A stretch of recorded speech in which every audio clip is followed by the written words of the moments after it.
Príjemný večer, drahí priatelia. Takže vraciame sa späť a opäť začíname cvičenie na zrak, ktoré vám umožní rozvinúť ho nielen na jednotku, ale ešte lepšie.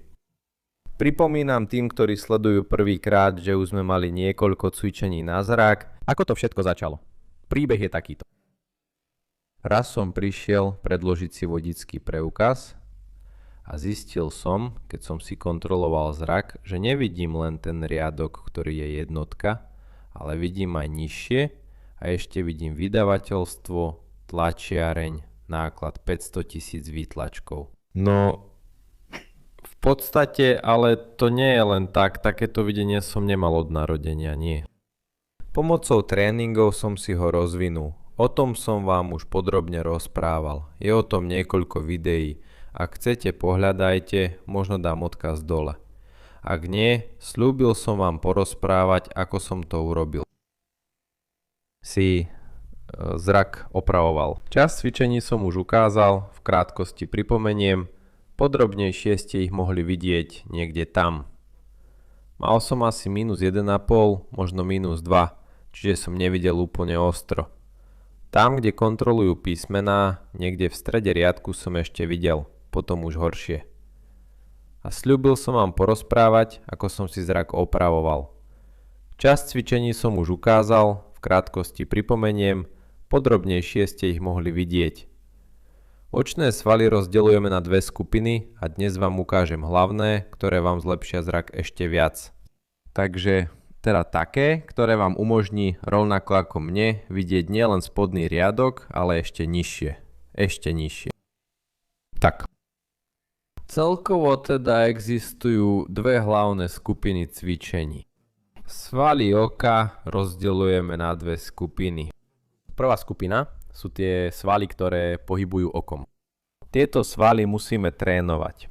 Teda tie, ktoré pohybujú okom do rôznych smerov. Hore, dole, doprava, doľava. Druhá skupina svalov sú tie, ktoré sa nachádzajú vo vnútri oka. Menia zakrivenie šošovky, teda umožňujú zaostrovať zrak na blízko a na diaľku. Pomocou nich vidíme. Na tréning okohybných svalov, na zlepšenie prekrvenia, na zmenu tvaru očnej gule všetci poznajú klasické cvičenia na zrak. Ale v krátkosti pripomínam. Nájdeme si nejaký bod pred sebou, pozeráme sa dole, doprava, doľava. Robí sa to ťažko, potom oči bolia, svaly oči bolia, nechce sa nám to robiť a prestaneme.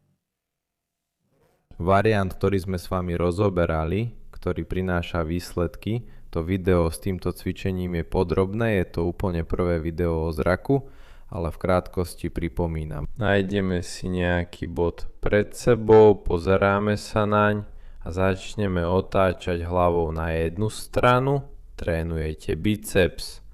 Prakticky rovnaký vplyv na tento sval majú aj oči, ako keby sme robili pohyb zo strany na stranu, ale svaly pracujú plynulejšie, čo nespôsobuje prudké zmeny dĺžky svalov, ako keby ste robili pohyb hore-dole. Pocíťte veľký rozdiel. Trénujete biceps, prakticky rovnaký vplyv na tento sval, to isté, namiesto pohybov očí hore-dole sa pozeráte na jeden bod a pohybujete hlavou.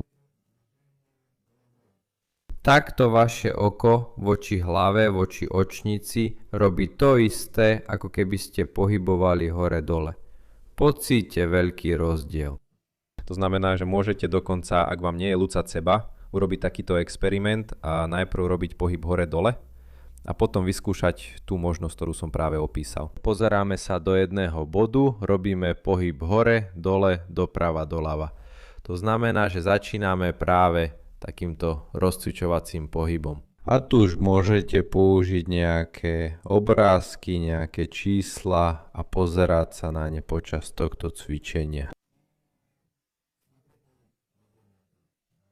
Ak máte tabuľku s písmenami, vyberiete si ten riadok, ktorý vidíte nejasne, pozeráte sa naň a robíte tento pohyb. Doprava, doľava, hore, dole. Môžete robiť aj trochu po uhlopriečke, môžete robiť aj takéto rotačné pohyby.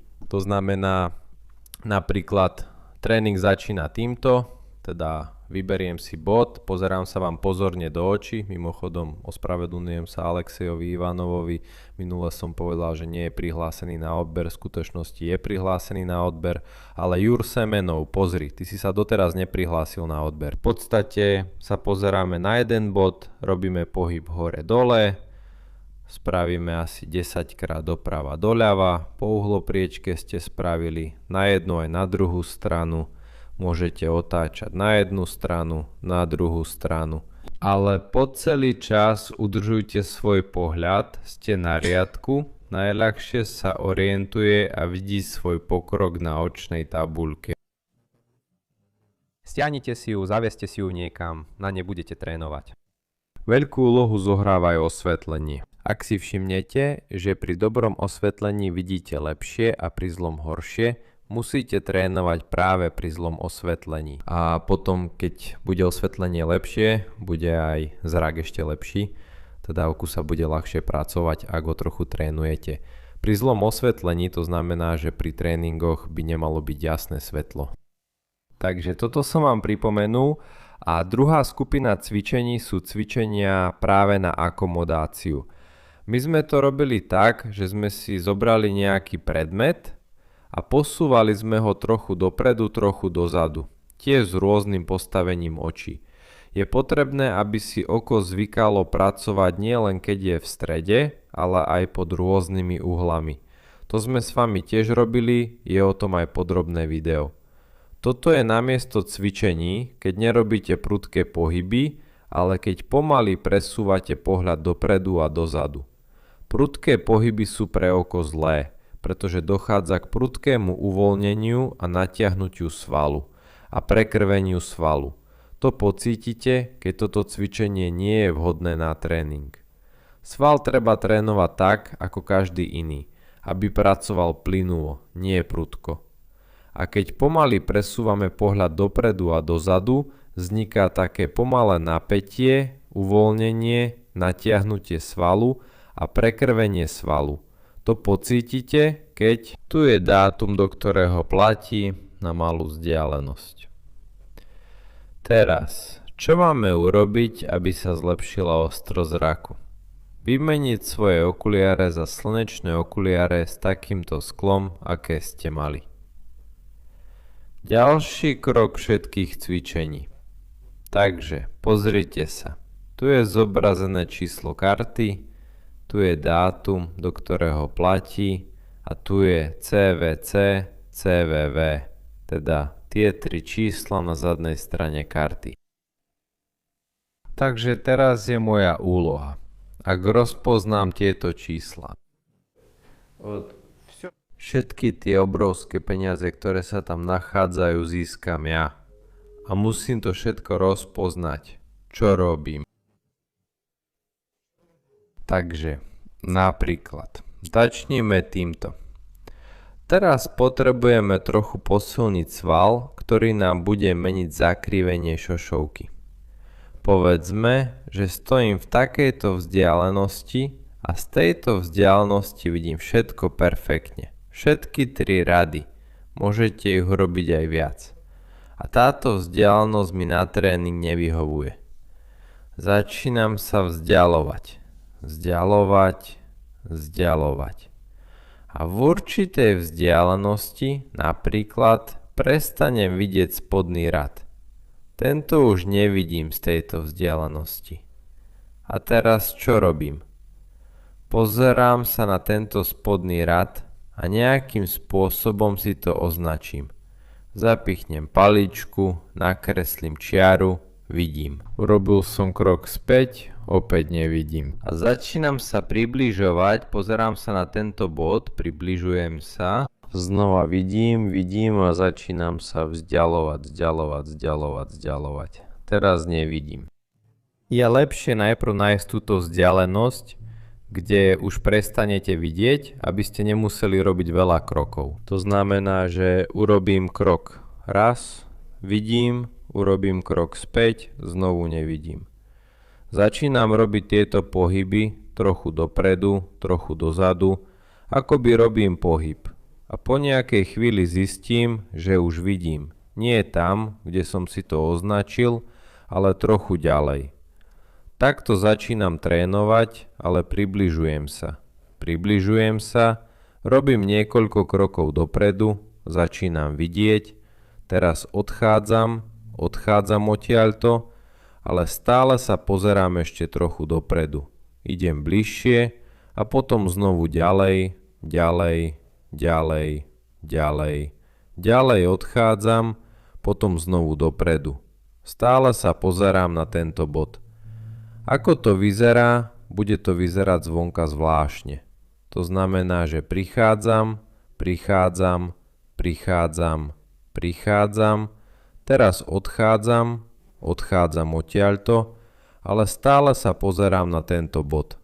Stále sa pozerám a zistíte, že sa zväčšuje vzdialenosť, z ktorej už dokážete rozpoznať tieto veci.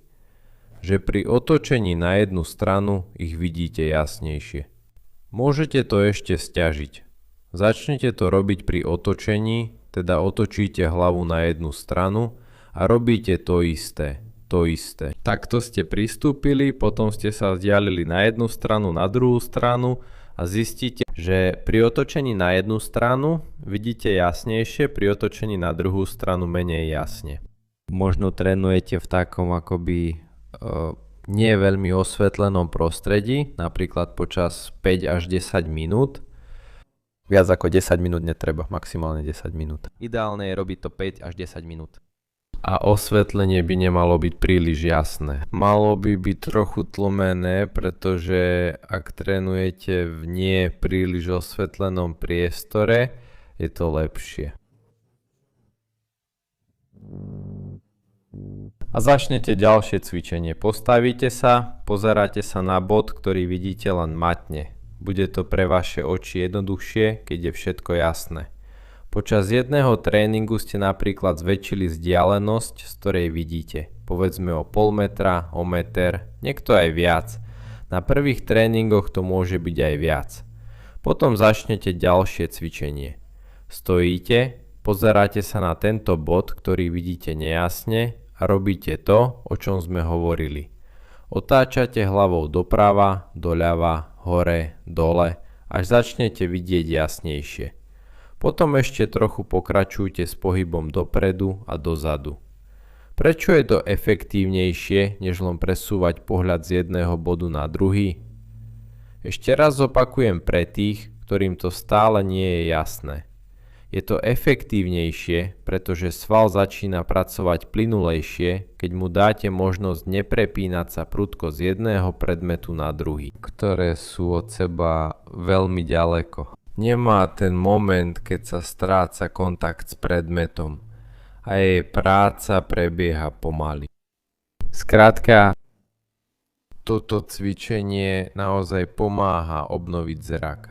Tento celý komplex, ak ho budete robiť a dokonca aj keď absolvujete len jeden tréning, napíšte, aký bol u vás rozdiel. O koľko sa vám podarilo zvýšiť vzdialenosť.